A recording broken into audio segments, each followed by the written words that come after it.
నమస్తే, welcome to our channel. నేను పద్మిని. ప్రస్తుతంతో పాటు ప్రముఖ ఆధ్యాత్మికవేత్త, లలిత ఉపాసకులు, వాస్తు జ్యోతిష పండితులు బ్రహ్మశ్రీ నానాజీ పట్నాయక్ గారు మనతో పాటు ఉన్నారు. మాట్లాడదాం. సార్ నమస్తే. సార్ శ్రీమాత్రే నమః. ఏ నక్షత్రం వాళ్ళు ఏ క్షేత్రాన్ని దర్శించుకోవాలి, అలాగే నిత్య దైనందిన జీవితంలో వాళ్ళు రెగ్యులర్గా చేసుకోవాల్సినటువంటి నామాలు కానీ పూజ కానీ ఏం చేసుకుంటే పూర్వజన్మ పాపం అనేది పరిపక్వం అవుతుంది అనేది చాలా అద్భుతంగా వివరిస్తారు. ఇక మృగశిర నక్షత్రం వీరికి ఎట్లా సార్, వీరి జీవితం మారాలి అని అంటే ఎటువంటి మరి విధి విధానాల్ని ఖచ్చితంగా పాటించాల్సి ఉంటుంది సార్ వీళ్ళు? తప్పకుండా అండి. మృగశిర నక్షత్రానికి అధిపతి కుజుడు. మృగశిర నక్షత్రం 2 పాదాలు వృషభ రాశిలో ఉంటే మరొక 2 పాదాలు మిథున రాశిలో ఉంటాయి. మరి ఈ నక్షత్ర జాతకులు ఏ దేవతారాధన చేయాలి, ఎటువంటి విషయాల పట్ల వీళ్ళు జాగ్రత్త వహించాలి, వీళ్ళ తత్వం ఏమిటి, వీళ్ళ క్షేత్రానికి వీళ్ళు అక్కడ ఎటువంటి పరిహార మార్గం చేసుకుంటే బాగుంటుంది అనేటువంటి అంశాలు చెప్తుంది నేనైనప్పటికీ చెప్పిస్తుంది సాక్షాత్ లలితా అమ్మవారిగా భావిస్తూ ఆ లలితాంబిక అమ్మవారి యొక్క అనుగ్రహం ఈ మృగశిర నక్షత్ర జాతకులకి పరిపూర్ణంగా కలగాలని మనస్ఫూర్తిగా కోరుకుంటూ, ఇక్కడ ఈ కుజుడు అధిపతి అయినందుకు మీరు ఎనీ మృగశిర నక్షత్ర జాతకులు చూడండి, లోపల ఒక ఫైర్లా ఉంటుంది వీళ్ళ తత్వం. అందులోని ఇప్పుడు 4 పాదాలు డివైడ్ చేసుకుంటే జనరల్గా మృగశిర నక్షత్రం వాళ్ళు వెళ్ళవలసినటువంటి క్షేత్రం ఏమిటి అని చెప్పి చూసుకుంటే 2 పాదాల వాళ్ళేమో తిరుపతికి వెళ్తుండాలి, మరో 2 పాదాల వాళ్ళు కాళికా అమ్మవారి టెంపుల్స్కి వెళ్తే చాలా మంచిది. ఏ 2 పాదాల వాళ్ళు? ఫస్ట్ 2 పాదాల వాళ్ళేమో తిరుపతి, నెక్స్ట్ 2 పాదాల వాళ్ళు కాళికా అమ్మవారి ఆలయాలకి. అయితే వీళ్ళకి ఎప్పుడు కూడా ఒక ఫైర్, ఒక స్పీడ్.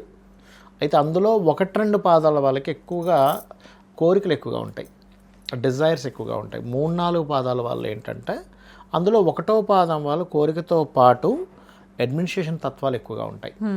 వీళ్ళు ఏ టెంపుల్కి వెళ్ళి అంటే ఇప్పుడు మనం చెప్పుకున్న క్షేత్రానికి వెళ్ళినప్పుడు అక్కడ కుంకుమార్చన చేయించుకోవడం చాలా బాగా కలిసి వస్తుంది మృగశిర నక్షత్రం వారికి.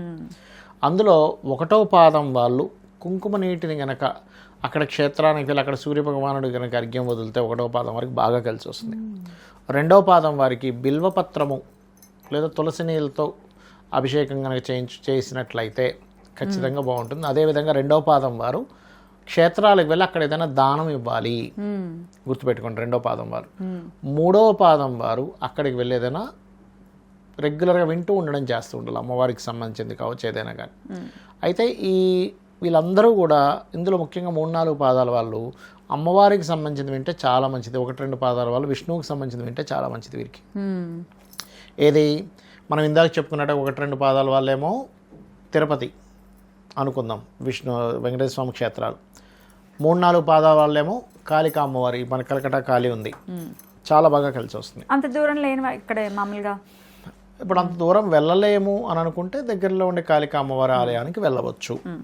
ప్రధానంగా అయితే కాలికటాలో ఉన్నట్టు. ఎగ్జాక్ట్లీ. అయితే 1-2 పాదాల వారికి 3-4 పాదాల వారికి ఉండేటువంటి తేడా ఏమిటంటే 3-4 పాదాల వాళ్ళు బాగా ఆర్గ్యూ చేయగలరు, వీళ్ళకి ఆ టాలెంట్ ఉంటుంది. అంటే 3-4 పాదాల వాళ్ళు కొంచెం గట్టిగా ఆర్గ్యూ చేయగలుగుతారు, వీళ్ళ వాయిస్లో కూడా తేడా ఉంటుందండి.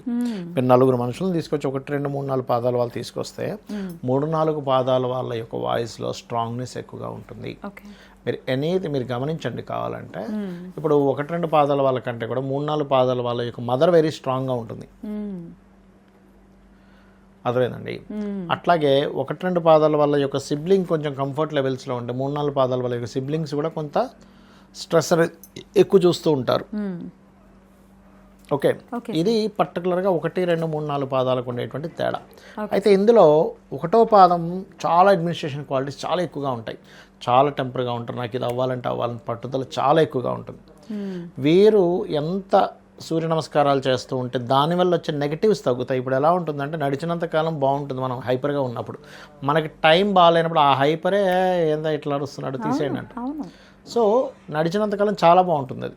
ఇప్పుడు అదే 2వ పాదం వారికి ఎలా ఉంటుందంటే ఇక్కడ కొంత హైపర్ ఉన్నప్పటికీ ఇక్కడ కొంచెం ఏంటంటే మీరు ఎనీ మృగశిర నక్షత్రం 2వ పాదంలో జన్మించిన వాళ్ళని చూడండి.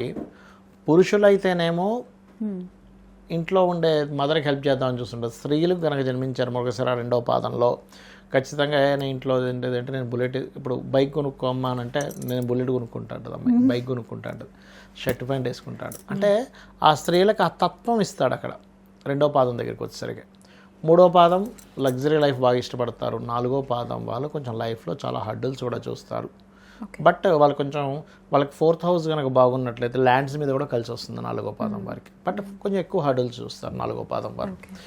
ఇక ఈ 4 పాదాల వాళ్ళకి కూడా బాగా కలిసి వచ్చేది ఏంటి, ఉదయం నిద్రలేచిన వెంటనే మృగశిర నక్షత్రం వాళ్ళు సుబ్రహ్మణ్యేశ్వర స్వామిని ఆరాధించాలి. ఓకే, ఒకటి.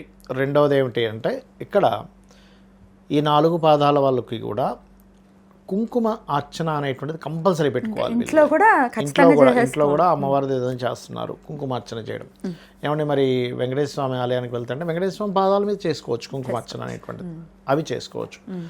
అయితే ఈ మృగశిర నక్షత్ర జాతకులు చిన్నప్పుడు కనుక వీళ్ళకి కుజుడు కనుక పాడైతే మనం చూస్తూ ఉంటాం చూడండి, మంచం మీద పెట్టామండి చిన్న పిల్లలు ఇలా పడిపోయాడు అంటుంటారు. అలాగ పడిపోవడాలు, దెబ్బలు తగలడాలు ఇవి ఎక్కువ అవుతాయి. ఎందుకంటే పుట్టింది కుజ నక్షత్రం మృగశిర అంటే. వీళ్ళకి కుజుడు 7 సంవత్సరాలు ఉంటాయి. ఆ 7 ఇయర్స్లో అది 4గా డివైడ్ అయితే దాదాపుగా 2 సంవత్సరాల దగ్గరలో ఉంటుంది ఒక్కొక్క పాదం. ఈ ఒక్కొక్క పాదం 2 సంవత్సరాలు ఉన్నప్పుడు ఒకటో పాదంలో పుట్టినప్పుడేమో కంప్లీట్ 7.5 ఇయర్స్ ఉండొచ్చు, కొంచెం తగ్గొచ్చు. రెండో పాదం అయితే ఒక 5.5, 6 ఇయర్స్ దాకా ఉండొచ్చు. మూడో పాదం అయితే ఒక 4 to 5 ఇయర్స్ మధ్యలో. నాలుగో పాదం అయితే ఒక 2.5 సంవత్సరాల లోపల, 2 సంవత్సరాల లోపల ఉంటుంది. అట్లా ఉంటుంది కదా. అయితే ఇక్కడ నేననేది ఏంటంటే చిన్నప్పుడు మృగశిర నక్షత్ర జాతకుడు పుట్టాడు అంటే ఫస్ట్ మీరు చెక్ చేసుకోవాల్సింది కుజుడు పొజిషన్ ఏంటి. కుజుడు పొజిషన్ బాగాలేదు. ఇవాళ రేపు నేను మొన్న ఏదో ఒక వీడియోలో చూసా, ఒక తల్లి ఈ పిల్లడు నిలబడి టప్పని వెనకబడిపోగానే దెబ్బ తగిలింది తలకి. అప్పుడు వెంటనే ఆ తల్లికి ఏం ఐడియా వచ్చిందంటే ఒక బ్యాగ్ లాంటిది ఇలా కుట్టింది, వెనకాతలో ఒక తలగడలా ఉంటుంది చాలా లైట్ వెయిట్తో. అటు పడిపోయినా సరే ఏం కాదు, ఎందుకంటే తలకి ఎక్కువ దెబ్బలు తగులుతాయి మృగశిర నక్షత్రం వారికి. తలలు దెబ్బలు తగలడం, భుజాలు దెబ్బలు తగలడం జరుగుతూ ఉంటుంది. కాబట్టి చిన్నప్పుడు ఇది చెక్ చేసుకోవాలి. సో వీళ్ళకి దశా సిస్టమ్ కూడా చూసుకుంటే మృగశిరలో పుట్టారు, ఫస్ట్ కుజ దశ, దాని తర్వాత రాహు, దాని తర్వాత గురువు, శని వరుసగా వస్తాయి. కాబట్టి ఇప్పుడు వీళ్ళకి చిన్నప్పుడు ఒక 5-6 ఏళ్ళ వయసులో అయిపోయింది కుజదశ. కానీ తర్వాత అంతా ఎడ్యుకేషన్ అంతా రాహు రూల్ చేస్తారు. సో ఎవరికైనా రాహు దశ నడుస్తుంది, పిల్లడు చదవట్లేదు అంటే మీరు ఫస్ట్ అక్కడ అబ్జర్వ్ చేయాల్సింది, ఓకే రాహు ఏ పొజిషన్లో ఉన్నాడు, ఎడ్యుకేషన్ నెగేటింగ్ హౌస్లో ఏమైనా ఉన్నాడా, అప్పుడు ఏం చేయాలి, దుర్గా ఆరాధన చేయించాలి అబ్బాయితో. వీటితో పాటు అంటే ఈ క్షేత్రానికి వెళ్ళడం ఇవన్నీ మనం చెప్పుకున్నాం కదా. అప్పుడు ఏమవుతుంది, చిన్న దుర్గా లాకెట్ కానీ వేసామా చదవట్లేదు అన్నప్పుడు అప్పుడు చదువులు ఆటోమేటిక్గా సెట్ అవుతుంది. బాగా చదువు వచ్చినా కూడా రాహు ఇంపాక్ట్ ఉందని అనుకోవచ్చా సార్? బాగా చదువుతారా? ఇప్పుడు కొంతమంది పిల్లలు చూడండి ఏమీ చెప్పరు ఇంట్లో వాళ్ళు, కానీ వాడే నెట్లో సెర్చ్ చేసేసుకొని, ఏలో సెర్చ్ చేసుకొని ఇది ఇలాంటి అదలాంటి చెప్పేస్తుంటాడు. కారణం ఏంటంటే ఇంటర్నెట్లో చూసి నేర్చేసుకునే యోగం వచ్చేసింది రాహు ద్వారా. అంటే చదువు కూడా ఇస్తాడు రాహు, ఇస్తాడు. మనం చూస్తూ ఉంటాం చూడండి, ఇంత చిన్న పిల్లడు ఇది క్రాక్ చేశాడంట, అది చూసి మైక్రోసాఫ్ట్ వాడికి జాబ్ ఇచ్చాడు అంటుంటారు. ఇదంతా కూడా రాహు అద్భుతంగా ఉన్నటువంటి స్థితి. వాట్ నాట్ ఏదైనా చేయగలరు రాహు.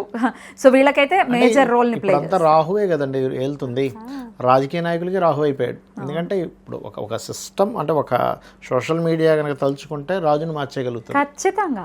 అట్లాంటి పాజిటివ్స్ అన్నింటినీ పెట్టి అపోజిషన్ పార్టీ చేసిన నెగిటివ్స్ అన్నింటినీ అప్లోడ్ చేస్తుంటే జనాల మైండ్ లో మారి ఫిక్స్ అయిపోతుంది కదా. ఎందుకంటే అందరూ మనం రాహుగ్రస్తలం అయిపోయాం, ఇలా చూస్తూనే ఉన్నాం. పొద్దున్న లేస్తే ఇలా వెళ్తూనే ఉంటుంది. పట్టింది సార్ మనందరికీ రాహుగ్రస్తం. ఎప్పుడు రాహు ఇంపాక్ట్ తగ్గుతుందని అంటే what is your analysis sir? ఇది కలియుగం కదండి, కలి రాహుతో సంబంధం ఉంటుంది కలికి అట్లా. సో అందుకని వీళ్ళు మృగశిర నక్షత్రం వాళ్ళు చిన్నప్పుడు చిన్నపిల్లలకి మాత్రం ఈ జ్వరాలు వస్తున్నా, లేకపోతే ఒక్కొక్కసారి జంతువులు, ఇప్పుడు కొన్ని ఊర్ల సైడ్ జంతువుల వల్ల ఇబ్బంది రావడం కానీ చిన్నప్పుడు ప్రధానంగా ఏదో స్కూల్కి వెళ్తే గేదె పొడిచిందని నేను వింటూ ఉంటాము, అలాంటివి ఎక్కువగా జరుగుతాయి. కాబట్టి ఈ విషయంలో కాస్త జాగ్రత్తగా ఉండాలి.